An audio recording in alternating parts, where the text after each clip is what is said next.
Сәлем достар, біз қарама-қарсы құрақты құрайтын боламыз. Ең алдымен астындағы өзіміздің размері 20-20, қоңырымыздың размері 4-4. 4-4 размерді 20-20-ға дәл ортасына, бүктелген ортасына қоямыз дағыны, екі шетін тігіп шығамыз.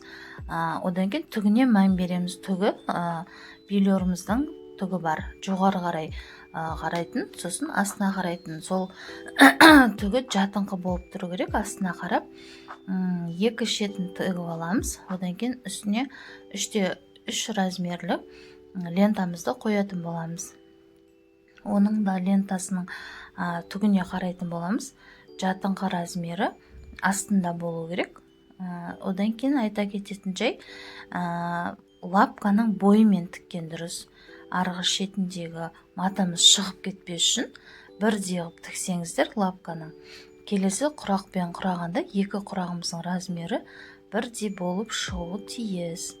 Сондықтан лапканың бойымен алып, асықпай тіккен дұрыс.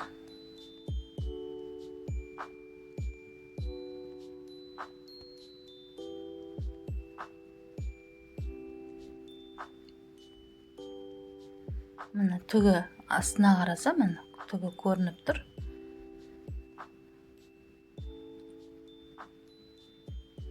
Ақтың да түгіне қараймыз.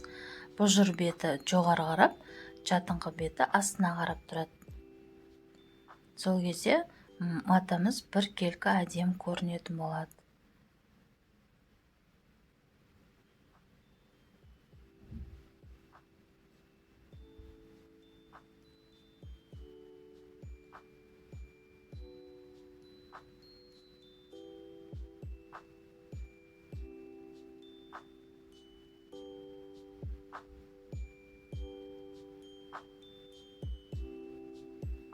Мына қарама-қарсы құрағымыздың басы осылай басталды. Жалғастыра береміз. Қоңыр, ақ қып. Өзіңізге қанша қатар керек, сонша қатарды өзіңізге тігуіңізге болады. Маған қазірге 4 қатар қоңыр, 4 қатар ақтан керек. Мен солай тігіп шығатын боламын.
Міне достар, қарама-қарсы құрағымызды аяқтап қалдық.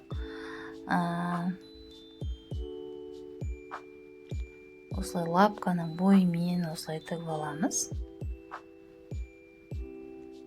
өлшеп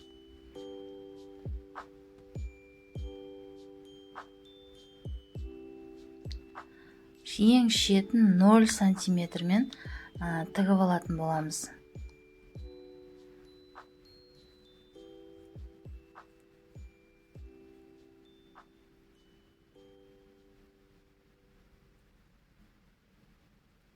Міне, қарама-қарсы құрағымыз дайын болды.